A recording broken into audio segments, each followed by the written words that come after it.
Namaste, welcome to Buddha's teaching. Today we're going to talk again about attachment to form or attachment to the body. For most of us as lay people, it's very natural for us to identify ourselves with our body, with the form. Okay, so obviously, since we identify ourselves with the body, with the form, we also identify other people with their body, right, with the form. So because of that, when we develop a feeling toward a person, we develop a feeling based on the um, body as the first impression. And then after that, as we get to know each other through communication, then we get to know a little bit about the person through how he or she talk. But first, it's a natural way of contact is that our first impression, our first um, encounter is through seeing and through hearing. So we naturally identify people, identify ourselves with the form, with the physical body, right? So because of that, that's how it's very difficult for us um, as lay people if we have not studied, if we have not learned about what the Buddha taught. We normally identify a person or identify ourselves as like one existing entity. We sort of mush together the physical body and the mind, okay, as one, okay, as that person. So, like for example, if you look at me, you see that my name is Soti. This is Soti is you mush together this form and the mind that is operating this form, right? The mind that do the talking and do the movement, that is Soti. That's how we identify each other. Okay. Because of that, so with that we cling to that idea, we cling to that identity. So we have this attachment to our own view, to our own way of seeing, of identifying things. Okay, and this is ingrained in us, in every single one of us since birth. Okay, we identify with that form, or with the, we start out with our parents, and then our sibling and all is the form. Okay, and then the sound. Okay, so that is a natural. We're born with this natural um, instinct in a way that create an attachment. In order for us to identify something, we have to look at that form, and we have to hear the sound. Okay, and with that we put things together, our mind put things together, and we assume that form as somebody, right? And so this is how we identify ourselves. This is how we identify other people. And that is, of course, is a very the very root problem that we do not understand. Okay, and other than the Buddha who analyze this, break this down, there's no one else teach us about the difference. About the what is form, what is the mind. Okay, and because when the Buddha reach enlightenment, the Buddha was able to sort of like detach the things, right, the form and the body, and then break it down to see what it is, right? And from there, that's how from the enlightenment, from the awakening that the Buddha um, discovered, comes the teaching of body and mind, right? Nama Rupa. So of course, for most of us, form and mind is one, but that is not how the Buddha saw. The Buddha saw form as a one complete, uh, independent, innocent entity or mechanism that is neither good or bad. All right, the form by itself does not know um, to do something good or do something bad or anything, to say good something good or to say something bad. The form, the body, does not have any of that. It's the mind that does that. Okay, see, that is where the Buddha was able to, you know, pry things apart in a way, okay, to show us that there are things going on here, the interaction between the body, between the form and the mind that is running the physical body, right? But so without this teaching, we would not be able to figure this out on our own. We would be living blindly, just go along as as long as we know, um, calling John, so T, Steve, or whoever. That's it, one form, and that's how we identify each other. And because of this kind of identification that we have toward ourselves and also toward others, we have this clinging, okay, to a view of a person, okay, based on a feeling, based on an attachment, right? So for example, you had some kind of issue with somebody, okay, whether your ex, or whether somebody at work or whoever, doesn't matter, your friend who used to be friend or something. But and after you had some kind of argument, some disagreement and all that, or you portray the person as doing something bad to you, okay. So now you develop the feeling, you develop the um, the view about the person, okay. You don't like the person, you dislike the person, you hate the person, okay. And that person could be anyone, could be anyone who very close to us, or anyone that we just happen to encounter, doesn't matter. But so we develop this feeling about the person.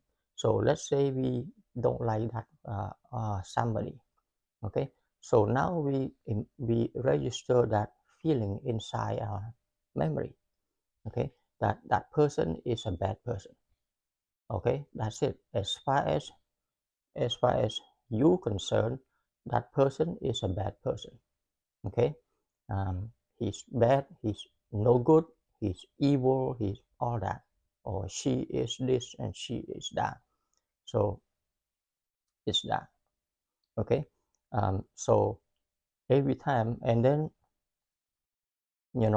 days gone by, weeks gone by, whatever time period that go by, every time you something trigger your memory about that person, okay, whatever that trigger the memory, you have that feeling come up again, the same thing, the feeling of dislike of that person, okay.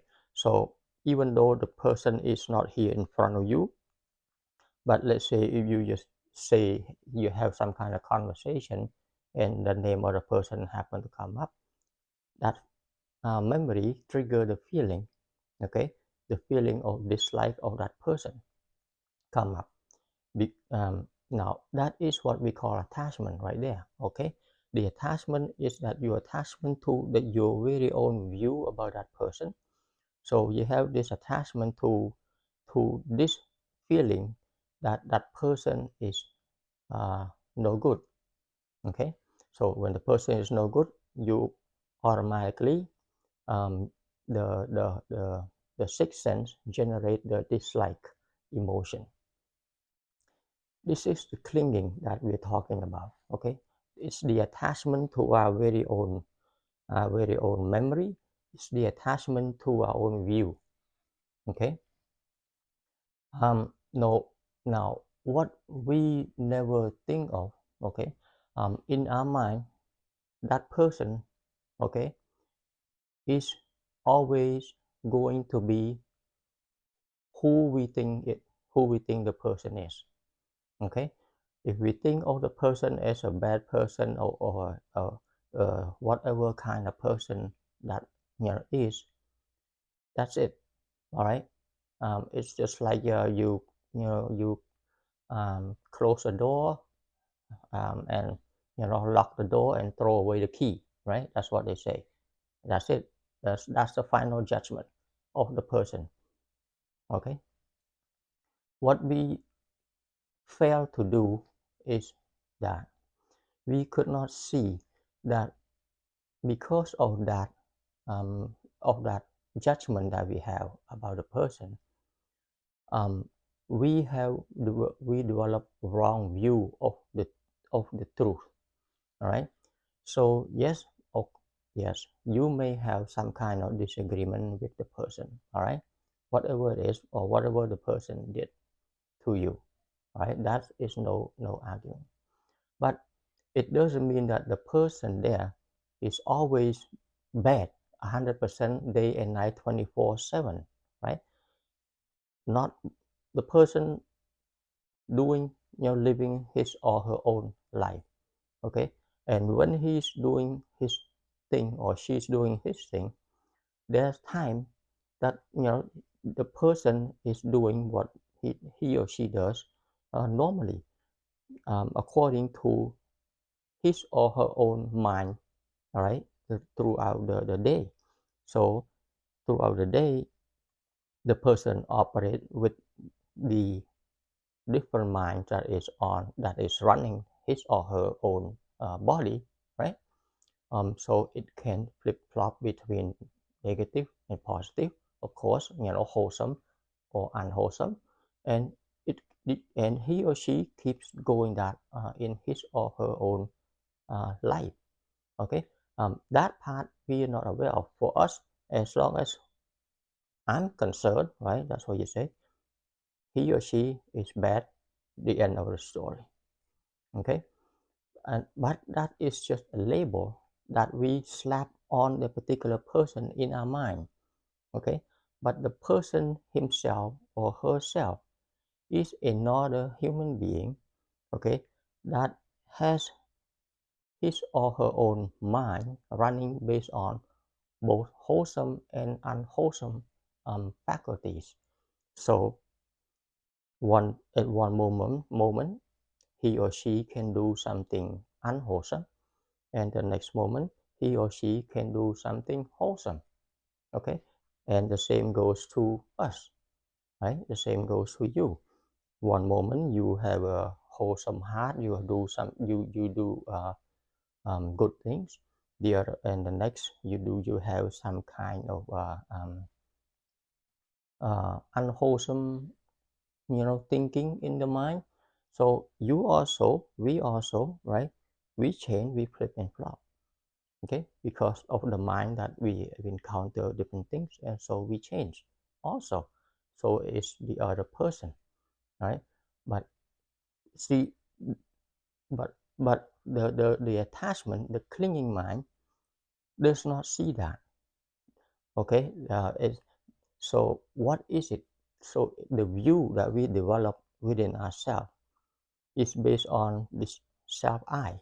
Okay, the I have made the final judgment on that person, out of my life, out of the question, whatever. Okay, um, he or she is evil and all that. So with that, with that kind of with that kind of view, okay, with that kind of thinking, with that kind of clinging to the memory, to the way that we think about a person. Of course, whenever the person name comes up, or even when you encounter, you see the person, the dislike emotion arise. So the person in your mind is always bad, right? You always dislike the person. So when you have that feeling, okay, there is no way that you, the thinking mind, is able to understand that person. Okay, there is no way that this this thinking I here has the ability to forgive the person, right? This forgiveness cannot happen because the self I already make up its own mind that the person is bad, the person did something bad to you, bad to us. Okay, so it's the end of the story in a way. Okay, so because of that attachment to that view, okay, um, we are clinging so hard to the view in our mind, and this is what we call um, wrong view. Okay, we cannot see the true reality of a human being, of ourselves, and of others. Okay, we cannot see what the Buddha taught is that the body is, okay, one thing, and then the mind is another, right? And the mind, your mind, that person's mind change all the time, right? Impermanence. At one particular moment, he or she can do something not wholesome, and at another moment, he or she can do something very wholesome that we are not even aware of. But in our mind, since we don't like that person, he or she is bad. Okay, but is it really that that person is truly bad? You think about it. Okay, so it is because of our view, our clinging view, the view that we cling to that particular person, to that form. So this is the attachment I've been talking about. It's the attachment to that when to that particular form that we remember here. When we remember that form, we remember when we hear that name of the person, boom, the attachment that we have arise. So um, with that kind of clinging, okay, there is no release for us. Okay, we cannot have a detachment or a release, and this kind of clinging is what we call the entanglement. Okay, because it's embedded in our memory, which is embedded in the stream of of our energy. Okay, and this can create the entanglement. All right, and this is what we call a karma that we are creating. Okay, this karma that we are that the mind is creating is attaching to the form. Okay, that, and we develop our own view that that body, that form is no good, is bad. Okay, that's what keeps us in the cycle of entanglement that we call samsara. We cannot let go, we cannot see the truth, we cannot see the ultimate reality of things, that um, the way the Buddha look at people, or the way the enlightened people look at people, is that the body is an independent entity, and and it's a platform, it's a base for the mind, where the mind arises, and so that body is just taking order from the mind.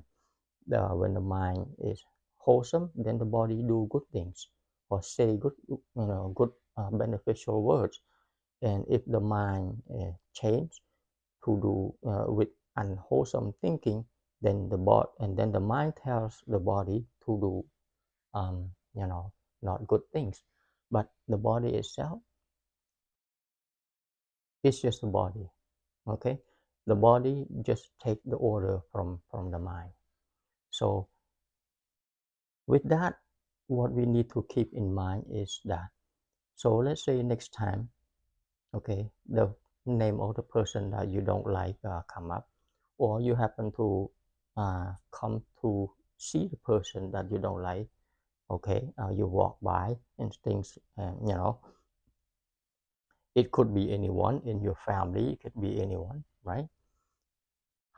Watch this. How does the emotion arise? Okay, how does emotion, can you understand that? Okay, based on what we just talking about here, is it possible for you to have this understanding that that was then, okay, what he did or what she did, but he or she could be a different person right now, okay, because the mind always change, right? Even though the mind has memory attached to it, but the mind can always change, okay. And picture this, let's say that person that is so bad that you, in your mind, in your view, that he or she is very bad, okay, um, you hate the person or whatnot or whatever. All of a sudden, let's say the person, okay, realize that he or she did something not good to you, and they come to confess in front of you and apologize, okay, right? So when the person comes and then say, I'm truly sorry for what I did, okay, what I did was wrong and and all that, okay, and the person genuinely asks for your forgiveness, let's say, okay, and then whether you know you what you think, it doesn't matter, but let's say the person asks you and apologize to you, okay. Now at that particular moment, okay, how do you feel about the person?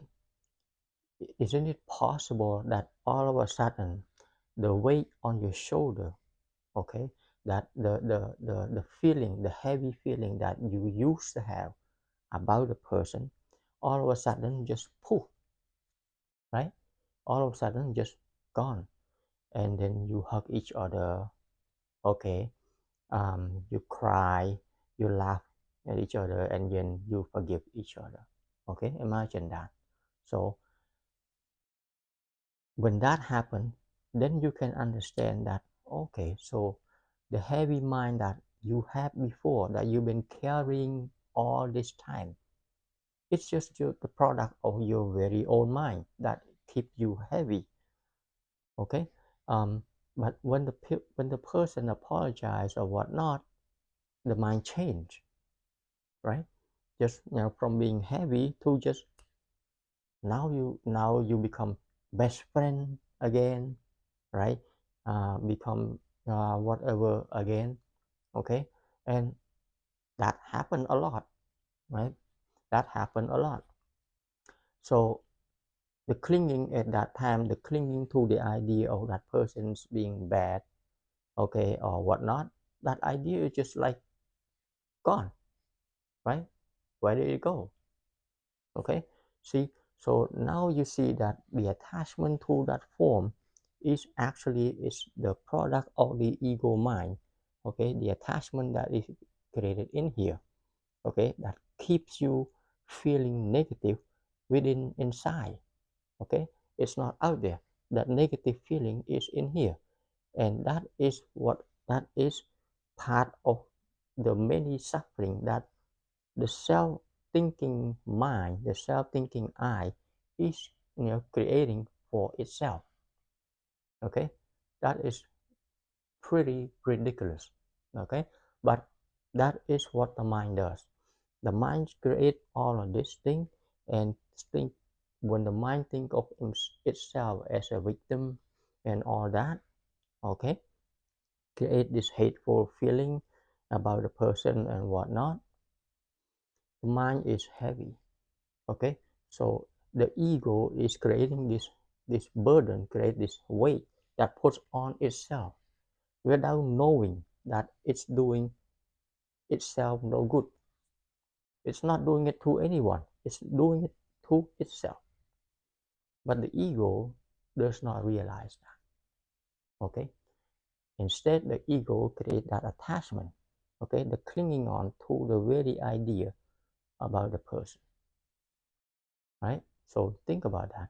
And that was the scenario about somebody that you don't like. Okay, that you dislike. It's the same thing applied to the other side about somebody that you like. Okay. um, let's say you have a boyfriend, husband, or whatever, whoever your friend, uh, a best friend, close friend for many years. Let's say, right, a very nice coworker, close, right, you like each other, and one time you found out something. Okay, you found out something. So before you have this attachment, right, you develop this idea about a person, that he's a nice person, she's a very good person, and all that. And all of a sudden they do something, then you say, I cannot believe, right? A lot of people say that. I'm sure you heard about it. I can't believe he do that, or I can't believe she did that, right? It's beyond words, and so on and so forth. Okay, so that is because when we develop this attachment to this form, that we slap a label on a person, say he's a good person. Okay, let's say, or he's a priest, let's say, right? He's a monk. Okay, um, so, and she's a nun. So boom, once the label is on the person, good, he's or she is good, never never will never do anything wrong. Okay, so that's because we do not understand that the form that we attach to there, the form itself has, it's neither good or bad. It's the mind that is running that form, the mind that is changing all the time, the impermanence mind that is changing. So the time that you see the person, when the person is showing, and is showing something that the person is doing is wholesome, is good, so the projection toward you as something is as a good person. So boom, the label is he or she is a good person, right? But when he or she goes on his or her very own, doing her very own thing, he or she can do something else that you don't know of, that is not wholesome, but you're not aware of that, right? Because the mind that we have, you have to remember, we have wholesome and unwholesome mind in this, right? The 52 minds faculties that the Buddha break it down. He said, go study about the mind, and you will not be surprised anymore about what people do. Okay, and we'll detach from the form, and we just understand, we just look at it is what it is. When a particular form, a particular body do something good, we acknowledge it. That is a good deed, right? But then the next day, the person do something not good, then we can also say that is not a good deed. There's no attachment. Oh, why you do that? I thought you were a good person. There's no such a thing anymore. Okay, because we realize, we know that the mind can do all kinds of things. If the mind is not cultivated, lay people's, okay, the mind that has never studied about itself, the mind will do all kinds of crazy things based on, of course, greed, based on, desire, based on anger, and of course based on its own ignorance. So the mind will do all kinds of things, right? That's the reason why the Buddha said we have to cultivate this mind. We have to take care. Okay, we have to learn to show this mind what is wholesome, what is unwholesome, what is that we need to do or need to say, and what we need not to do, we need not to say. and such as the things in the five precepts. You don't kill, you don't steal, right? You don't do adultery stuff. You don't lie, okay? You don't cheat. You don't do drugs and alcohol and all that stuff. See, all these things here is in the precept, and this is the mind that we need to cultivate, right? It's just for our very own good. Okay, so that's what I like to share with y'all today about the attachment that we have to the form. All right, until next time, I like to pay respect to the triple gems. I like to pay respect to the Buddha. I like to pay respect to the Dharma, and I like to pay respect to the Sangha. Namaste.